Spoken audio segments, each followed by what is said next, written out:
Hey, what's going on, guys? Hockey Tricks here, and today we are gonna be continuing two true scary Instagram horror stories, part 2, of course. So let's start this. No, okay.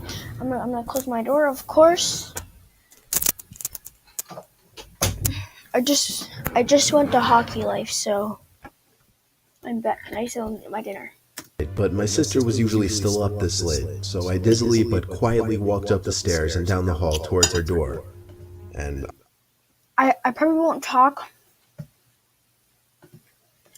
because I'm eating, and I'll let you guys listen to the video. oddly enough, it was wide open, but the lights were out. I'm gonna shut off my face cam so I can eat, and you guys can just listen when I'm done. I'll turn back on my face cam. If I'm done, if I'm done, like eating by the, okay, I'll turn my face cam.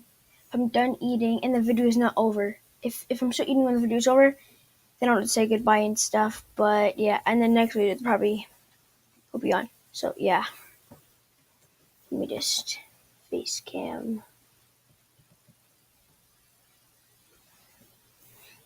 Alt C. Okay, now you guys can see. Wait, let me just make sure my microphone is... What? Oh, okay, it's still working. I thought it was over. Maybe she went out for once. I crept into the room, and my heart skipped a beat as my mind tried to put together the faint noise I was hearing. It took me a while to realize it was a whisper. The whisper of my sister. It was coming from the closet.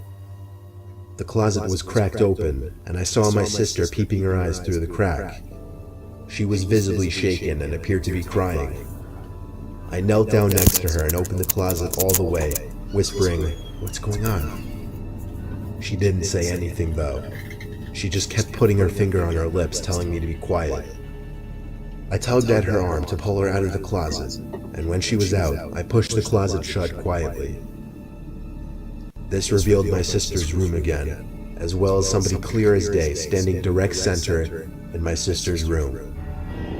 I don't know if he was facing us or not, but that didn't matter, because we both wailed as we ran together. I felt the vibrations of the man stomping close behind us. We went straight for the car. I was able to lock the doors without even a second to spare before the man chasing us tried the door handle. When he realized it was locked, he started bashing at the window with his shoulder, all while my sister was screaming and wailing, making the matter worse. Through the intensity of the situation, I still was able to make the connection. It was the same man who had been stalking me on Instagram. I had to do a three-point turn, but all the while I was honking the horn to get as much attention as possible from the neighbors.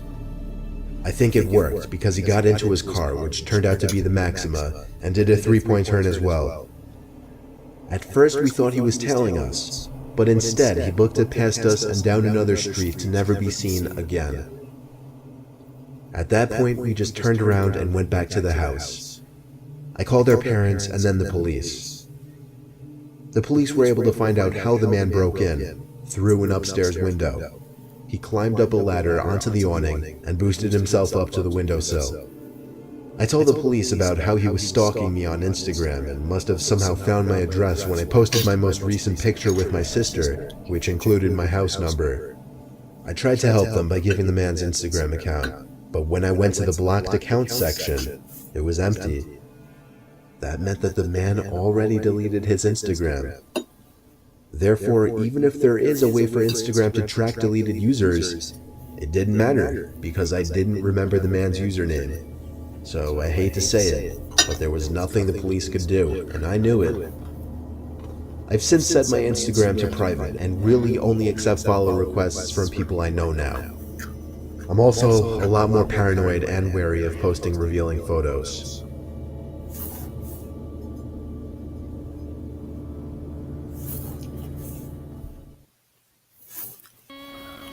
But did you check eBay? No. No? Why is the Get kid deals crying? on what's totally new and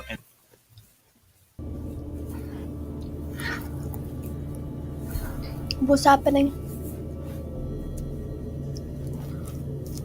Hello? I came across something Oh. recently that has been freaking me the hell out.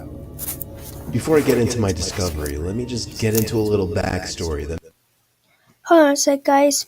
That looks like a cartoon. I'm pretty sure it makes the is, or something, discovery or an even more anime disturbing. thing. I don't know.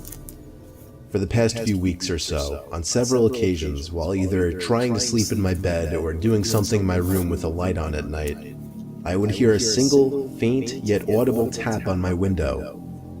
I hardly want to call it a tap, because none of the sounds really resembled an intentional tap. It sounded more so like something accidentally being scraped or pressed against the glass very briefly. At first I thought it was just bugs flying into the window, but as the same sound kept happening at least 2 or 3 times a week, I started to get freaked out by it. So I told my dad, and he of course told me it's nothing, probably just bugs like I initially thought. So nothing happened for a few nights. But then, I got a text from a friend. Well, not a friend, just some guy I used to have a class with who somehow coerced me into giving him my number. He said, "Hey, I don't know if you remember me. We used to have a class together. I just wanted to let you know about this. I stumbled upon it by accident. And if you're unaware of it, that's pretty disturbing." Then he added a link to the bottom of the message. I pressed it, and it took me to an Instagram page. The page was titled JP Unofficial. Those were my initials. But that wasn't the first thing I noticed. The first thing I noticed was the profile picture, which was me. And then, the 45 pictures uploaded to that account were all of me. They weren't like pictures that I took though, they were all candid. I mean, like, they were pictures I never even knew were taken. Some were of me at the beach, some were of me sitting in my car, but the newer ones got even weirder. Some were of me in my backyard, and then the worst ones were the most recent. There were pictures of me in my room, taken from outside my window. Oh Some my of me god. sitting on my bed doing homework or texting, others of me standing, with one even of me in my underwear. I felt sick. I felt like crying and throwing up. All of the pictures had at least 2 or 3 likes. Some had comments, but not comments pointing out how wrong this is. They were comments encouraging it, saying things like, "Go for it," or "hot," or "what'd I do if I could get my hands on her." The captions on the photos too. They were all things like, "the love of my life," or "she went to the beach today," or "I just like to watch her." My mouth was twitching as a tear rolled down my face. I was so disturbed, I can't even describe the emotions I was feeling. And then, there was a sound again at the window. The sound. The unintentional scrape or tap. And then it clicked. It made sense now. When I put 2 and 2 together, I simply snapped. I lost it and screamed louder than I'd ever screamed before. My dad came rushing in with open arms to hug me and ask what's wrong. I showed him the Instagram page and explained the taps at the window. Well, explained is a stretch. I was a mess and could barely speak clearly. My dad's expression went from gentle to horrified to downright angry. He rushed outside screaming, making a scene for the neighbors, looking for the stalker. He then came inside and called the police.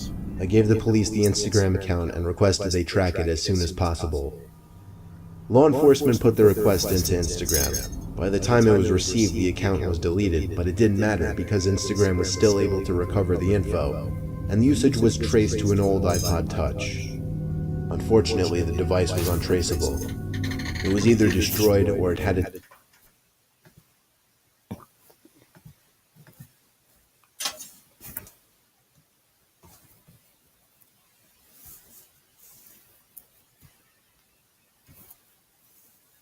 Okay, guys, that's gonna be the end of this video. I hope you guys enjoyed. I'll see you guys in the next episode for part 3. Peace out.